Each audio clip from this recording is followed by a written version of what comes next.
when the media spun it, every headline you saw was rapist, rapist, rapist, rapist, rapist.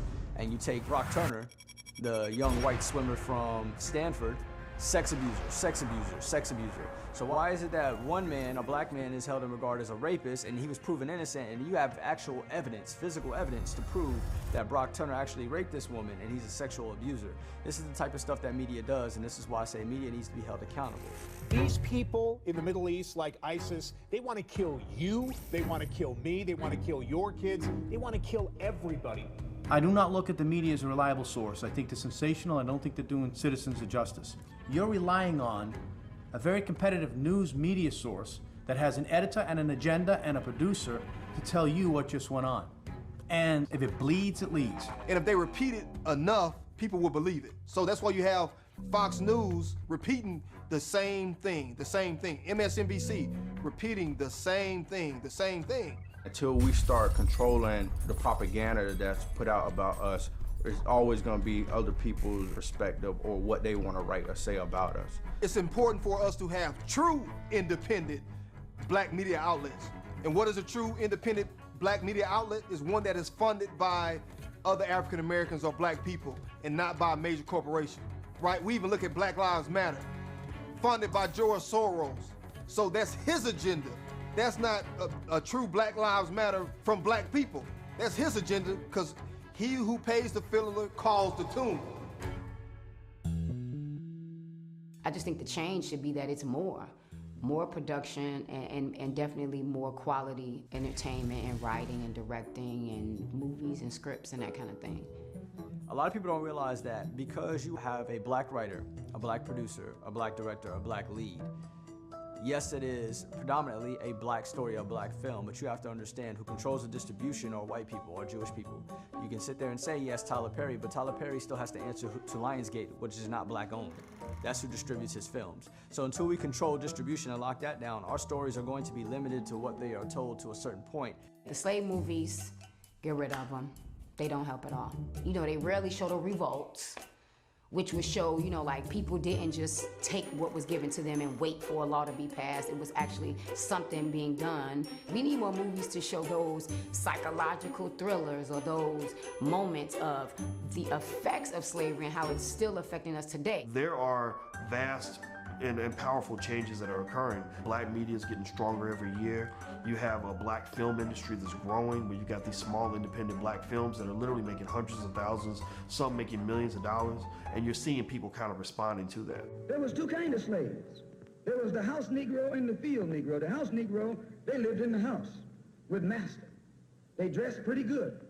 They ate good because they ate his food, but he left. They lived in the attic or the basement, but still they lived near their master.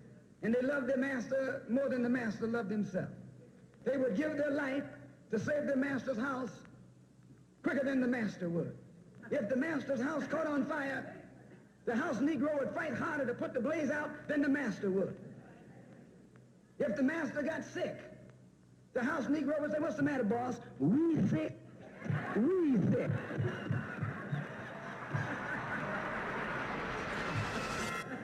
He identified himself with his master more than his master identified with himself. And if you came to the house Negro and said, "Let's run away, let's escape, let's separate," that house Negro would look at you and say, "Man, you crazy. What you mean separate? Where is there a better house than this? Where can I wear better clothes than this? Where can I eat better food than this?" That was that house Negro. In those days, he was called a house nigger. And that's what we call him today, because we still got some house niggers running around here. The only thing we've ever done, we did it because the white man gave us a platform upon which to do it. He helped us. He built schools for us and let us go. He built highways so we could travel.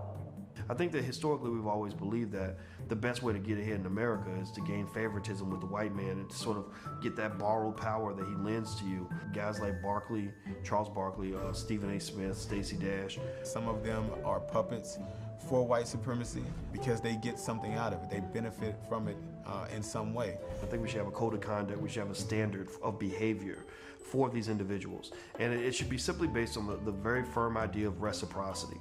You get something from us, you need to give back. In the Jewish community, same thing. If you become a wealthy, famous Jew, you can't neglect your community and then get invited to synagogue. They're gonna kick you out. They're gonna be like, no, you're not a real Jew, you're not one of us, because you're not giving back from the pool from which you came.